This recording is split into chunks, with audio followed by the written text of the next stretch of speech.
baik yang berdosa maupun yang baik harus hidup di alam semesta yang sama. Karena semua mereka berhak hidup di alam ciptaan. Dia menampung semua. Dia tetap menerima semua dengan segala kekurangan. Apapun yang mereka buat. Itu sifat Raja alam semesta.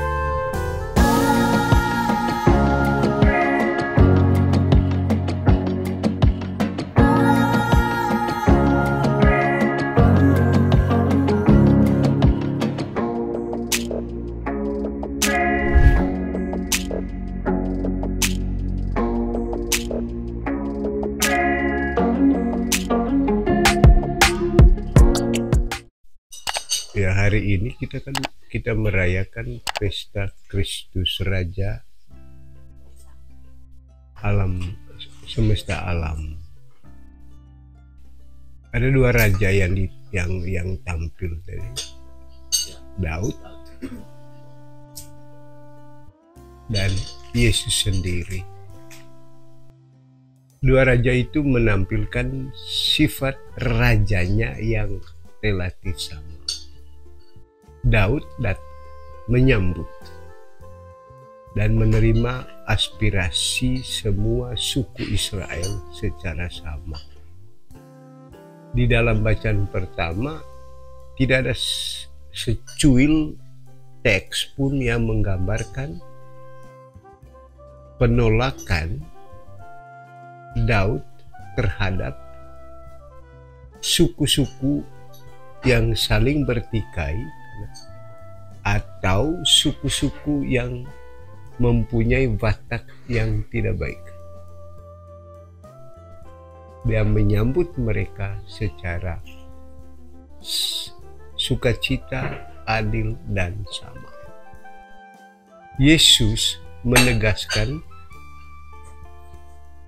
satu sifat Raja alam semesta yang lain. Ketika dia dihujat, dia tidak bereaksi, tetapi dia mendengarkan dengan sungguh-sungguh. Dengan kata lain, hujatan itu tidak ditolaknya, tetapi diserap di dalam dirinya. Dia tidak membela diri, tetapi ketika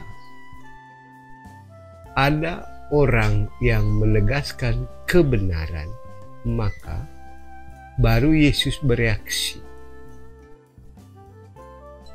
Hari ini juga engkau bersama aku di Firdaus. Interpretasi terhadap kata engkau itu bisa ditujukan kepada satu orang, yaitu yang memuji dia. Ya. Tetapi bisa juga diinterpretasi sebagai terhadap semua orang, termasuk yang menghujat dia sekalipun. Dan itulah Raja semesta alam. Karena baik yang berdosa maupun yang baik harus hidup di alam semesta yang sama. Sifat Raja alam semesta, dia tidak memilah, karena semua mereka berhak hidup di alam ciptaan.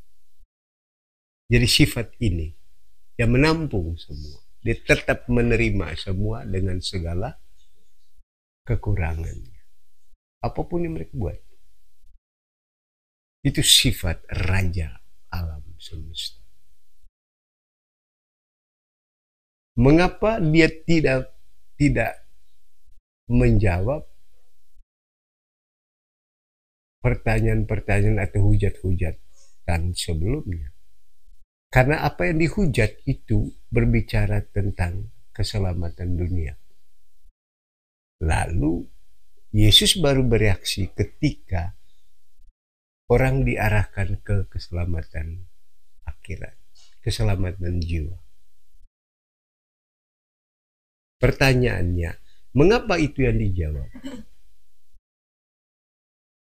Kehadiran Yesus di bumi benar untuk menyelamatkan jiwa. Tetapi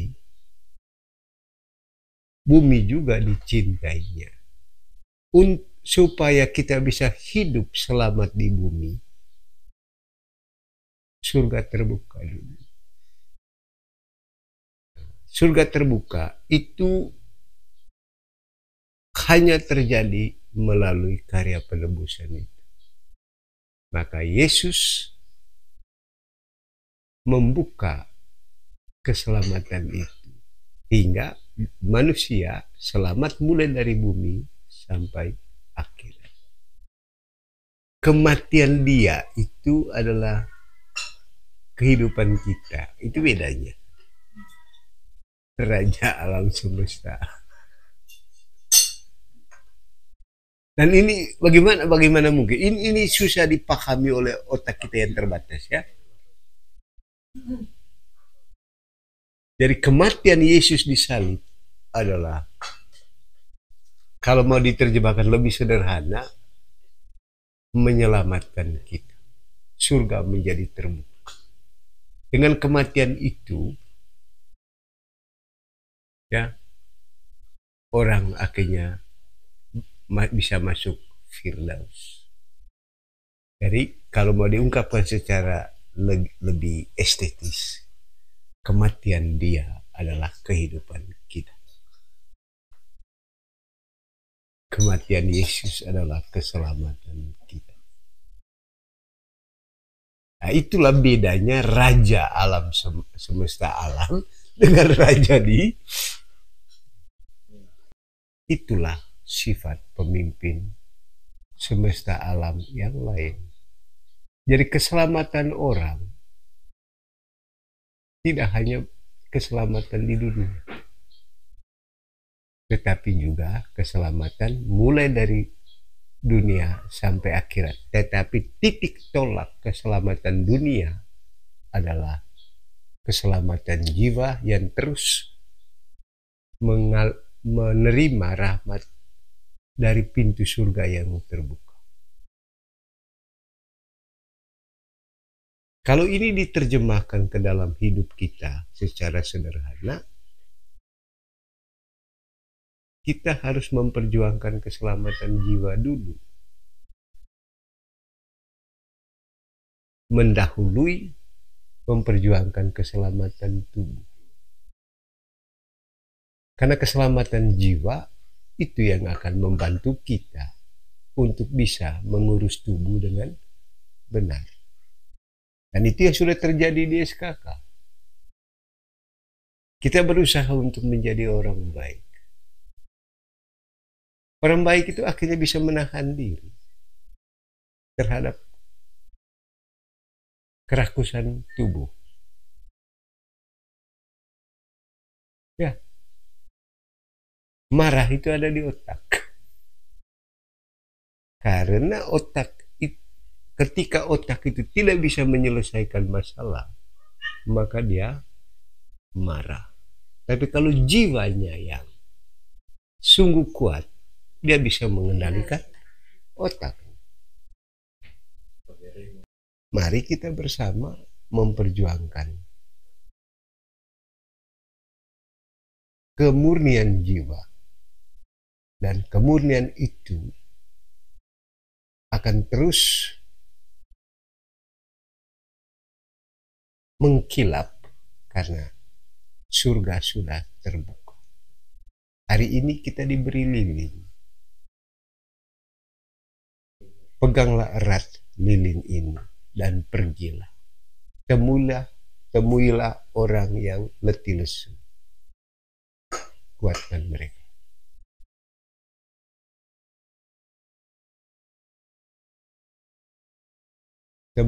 Temuilah orang yang bersedih. Bawalah sukacita ke sana. Dan sukacita kita akan terus bertambah karena surga sudah dalam.